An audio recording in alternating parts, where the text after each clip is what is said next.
पिछले लेक्चर में हम लोग पढ़े थे वेल्डिंग, उसका इंट्रोडक्शन पढ़े थे। आज वही हम लोग पढ़ेंगे वेल्डिंग, टर्मिनोलॉजी ऑफ वेल्डिंग।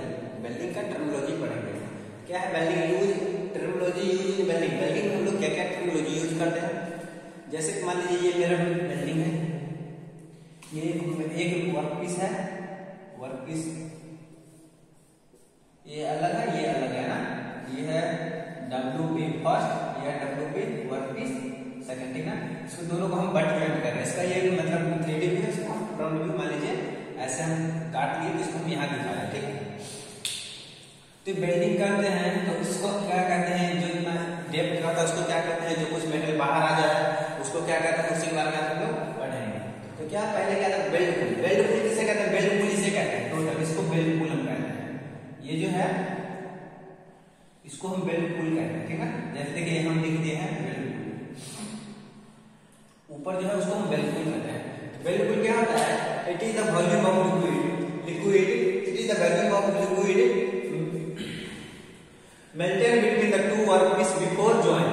जो बिफोर जॉइंट मतलब जॉइंट से पहले लिक्विड जो मोल्ड फॉर्म में रहेगा, मतलब पिघला हुआ फॉर्म में रहेगा, पिघला हुआ फॉर्म में रहेगा, उसको हम कहते हैं वेल्ड पुल। जो होगा लिक्विड फॉर्म का वेल्ड पुल होता है। तो एक लिक्विड फॉर्म का होता है और एक सॉलिड फॉर्म का होता है। यहाँ है सॉलिड के लिए देखिए बस क्या है, it is the amount of material जो मतलब मोल्ड होने के बाद जो सॉलिड बन गया वो material which is enter into the workpiece in single passes. Single passes मतलब एक सिंगल पासेज में अगर फिल हो रहा है तो हो गया हमारा वेल्ड पुल, है ना। तो ये वेल्ड पुल दो में हुआ, एक लिक्विड में जो ये दोनों के बीच में जिस समय मेटल लिक्विड फॉर्म में रहेगा। आप वेल्डिंग करते हैं तुरंत तो मतलब कुछ तो टाइम लेता ही होगा अंदर में जमने के लिए। वो क्या होता है ऊपर से सबसे पहले एयर के कंटेक्ट में रहता है, जल्दी सॉलिड हो जाता है, जल्दी नीचे में टाइम लगता है सॉलिड होने में, है ना। तो वही है। तो एक हो गया लिक्विड फॉर्म का, एक हो गया सॉलिड फॉर्म का वेल्ड पुल। तो जब वेल्डिंग करते हैं उस समय तुरंत रहता है तो लिक्विड फॉर्म का, वेल्डिंग करने का थोड़ी देर के बाद आता है वो आता है सॉलिड फॉर्म, सॉलिड आता है वेल्ड पुल, ठीक ना। फिर आता है रेनफोर्समेंट। रेनफोर्समेंट के लिए it is amount of extra material which is projected from the base material.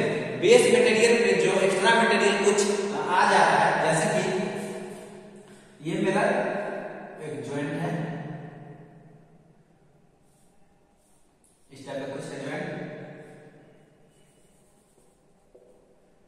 इस टाइप का।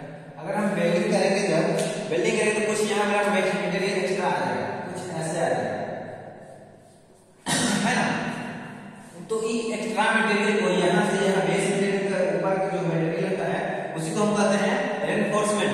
वही डिफरेंस में it is the amount of extra material which is projected from the base material। Base material को जो extra material project कर रहा है इतना, इसको हम कहते हैं रेनफोर्समेंट, ठीक। अब क्या आता है पेनिट्रेशन आता है। Penetration it is the depth up to which filament electric penetrated into the base material. Total material जो इंटर जा रहा है यहां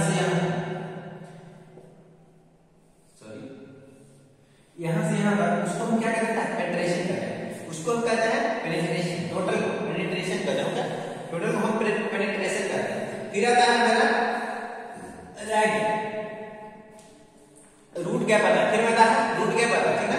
रूट गैप क्या होता है, जब वेल्डिंग करते हैं तो वर्कपीस को पूरे ऐसे सटा के नहीं, कुछ न उसमें हल्का सा गैप देते हैं, ठीक, हल्का सा गैप देते हैं। और किसी मटेरियल में ज्यादा गैप देते हैं। अगर जितना गैप देते हैं, लेकिन क्या है रूट गैप होता है, it is the shortage distance between two workpiece before joining से पहले जो दो वर्कपीस के बीच में जो कम से कम डिस्टेंस होता है उसे हम कहते हैं रूट गैप। मान लीजिए मेरा वर्कपीस फर्स्ट है, ये वर्कपीस सेकंड है, इसके दोनों के बीच में जो गैप है उसको कहते हैं हम root gap, RG root gap, ठीक है।